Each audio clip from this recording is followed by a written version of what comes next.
వేసవి కాలంలో తీవ్రమైన పగటి ఎండలు వడగాలుల నుంచి ఉపశమనం కలిగించే పండు పుచ్చ.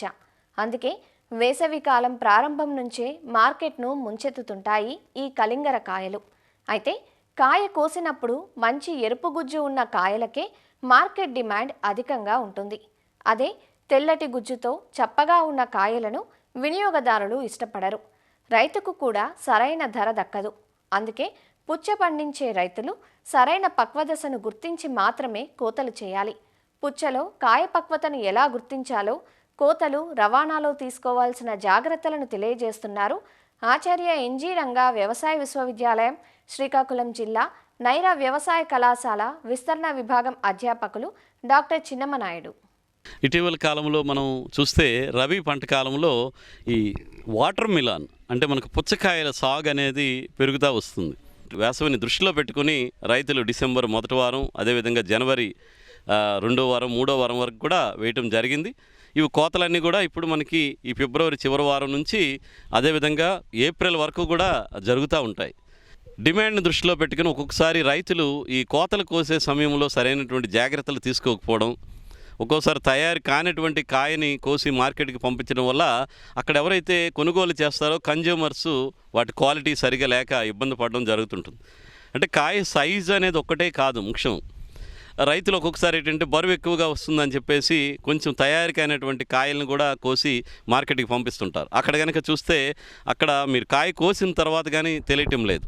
దాని తాలూకు తొక్క చాలా దలసరైపోతుంది, లోపల ఉన్నటువంటి గుజ్జు చాలా తక్కువ అయిపోతుంది.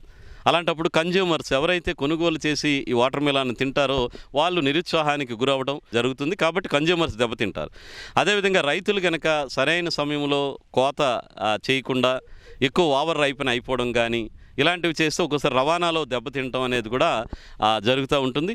కాబట్టి రైతు సోదరులు ఈ కోత ఏ టైంలో చేయాలి అనేది కూడా దృష్టిలో పెట్టుకొని చూసుకోవాలి. అంటే దీన్నే మనం హార్వెస్టింగ్ ఇండెక్స్ అంటాం. ఇందులో ప్రధానంగా మరి పుచ్చ కాయ తయారైంది మార్కెట్కి తినడానికి కానీ అమ్ముకోవడానికి కానీ సరైన అనుకుంటే మీరు ఆ వాటర్ మిలాన్ తీగ కనుక చూస్తే ఎక్కడైతే కాయ మొదలవుతుందో అక్కడ ఒక నులి తీగ లాంటిది ఉంటుంది, ఒక టెండ్రిల్ అంటాం మనం. అది కనుక బాగా ఎండిపోతే కాయ పక్వానికి వచ్చింది, అది సగం పచ్చిగా ఉందంటే ఇంకా కాయ పూర్తిగా పక్వానికి రాలేదని అర్థం. అదొకటి గుర్తుపట్టాలి. ఇంకొక లక్షణం మనం గుర్తుపట్టడానికి ఏంటంటే, అంటే కాయ ఎక్కడైతే భూమికి తాకుతుందో ఆ భాగం చూస్తే కనుక ఎల్లోగా తయారవుతుంది. అలాగ మారింది అంటే ఆ కాయలు కూడా బాగా తయారయ్యాయని చెప్పేసి అర్థం చేసుకొని అలాంటి కాయల్ని కొయ్యాలి.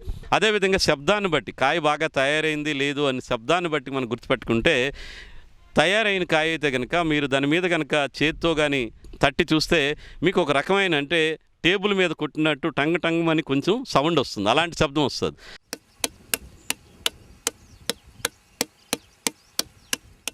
కాబట్టి తయారైన కాయ మనకి మెటాలిక్ సౌండ్ అంటాం.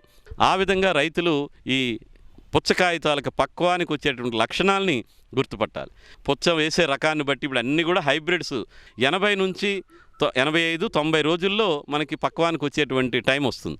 ఆ సమయం 80-85-90 రోజుల సమయంలో ఒక కాయ తీసుకొని మనం పదునైనటువంటి చాకుతో మనం ట్రయాంగిల్ షేప్లో కట్ చేసి ఆ ముక్క కనుక బయటకు తీస్తే అక్కడ మీకు తెలుస్తుంది 90% గుజ్జు ఉండాలి, 10% మాత్రమే పైన తొక్కతాలకు తెల్లదనం ఉండాలి. అలా వచ్చిందంటేనే అది బాగా తయారైందని చెప్పేసి అర్థం చేసుకోవాలి. అలాంటి కాయలు కనుక మార్కెట్ కనుక పంపిస్తే మనకి మార్కెట్ రేటు ఉంటుంది. అదేవిధంగా కన్జ్యూమర్స్ ఎవరైతే కొనుగోలు చేస్తారో వాళ్ళని కూడా వాళ్ళు పెట్టిన ధరకి మంచి నాణ్యమైనటువంటి పుచ్చకాయలను కూడా అందించినట్టు అవుతుంది. కాబట్టి రైతు సోదరులు ఈ కోసే సమయంలో ఇలాంటి జాగ్రత్తలు తీసుకోవాలి. ఇంకొకటి ఏంటంటే రైతులు ఏం చేస్తారంటే కాయ బరువు బాగా పెరుగుతుందని చెప్పేసి నీటిని పెట్టేస్తారు కోయడానికి 2 రోజుల ముందుగా. ఆ నీరు పెట్టడం వల్ల ఏంటంటే ఆ పుచ్చకాయలో ఉండేటువంటి తీపిదనం టీఎస్ఎస్ అంటారు, టోటల్ షుగర్స్ ఏవైతే ఉంటాయో అవి డైల్యూట్ అయిపోయి ఆ తీపిదనం తగ్గిపోతుంది. కాబట్టి రైతులు కోతకి ఒక వారం రోజులు ముందుగానే నీటిని ఆపిస్తే లోపల ఉన్నటువంటి గుజ్జంతా కూడా బాగా తయారయ్యి అక్కడ తీపిదనం కూడా పెరుగుతుంది. కాబట్టి రైతులు ఆ చర్యలు కోతకు ముందుగా తీసుకోవాలి. అదేవిధంగా మార్కెట్ డిమాండ్ని బట్టి మీరు ఎన్ని కాయలు ఎన్ని టన్నులు వెళ్తుంది అనేది ఒక అంచనా వేసుకొని ఆ విధంగా ఒక ఫేజ్డ్ మేనర్లో మనం కనుక కోత కోసుకొని మార్కెట్కి అందిస్తే మంచి ధరలు వచ్చేటువంటి అవకాశం ఉంటుంది.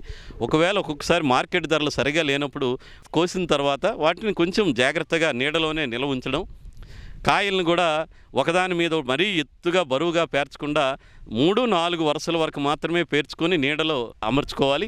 అదేవిధంగా మనకు ట్రాన్స్పోర్ట్ చేసేటప్పుడు కూడా, అంటే దూర ప్రాంతాలకు కూడా మనం వాటర్ మిలాన్ని ఈ పుచ్చకాయలను పంపిస్తాం కాబట్టి వీటిని లారీల్లో కానీ వ్యానుల్లో కానీ వేసేటప్పుడు కూడా సరైనటువంటి జాగ్రత్తలు, అంటే వరిగడ్డి కానీ లేదంటే పేపరు పొట్టు కానీ లేదంటే వేరే రకం కుషనింగ్ మెటీరియల్ అంటాం, ఇలాంటి మెటీరియల్ని వేస్తే అది కూడా మరీ ఎక్కువ వరుసలు ఎక్కువ బరువు వేసేయకూడదు. అలాగే మనం మార్కెట్ కనుక పంపిస్తే అక్కడ కాగితాలకు నాణ్యత ఉంటుంది, మార్కెట్లో కూడా మంచి ధరలు ఉంటాయి. మనం అక్కడ మార్కెట్కి పంపించిన తర్వాత కూడా దెబ్బ తినకుండా ఉండి మార్కెట్లో మంచి ధరలు పలకడానికి కూడా ఆస్కారం ఉంటుంది. కాబట్టి పుచ్చకాయ కోత సమయంలో ఇప్పుడు చెప్పుకున్నటువంటి జాగ్రత్తలు తీసుకోవాల్సిందిగా రైతుల్ని, ట్రేడర్స్ని, ట్రాన్స్పోర్టర్స్ని కోరుకుంటున్నాను.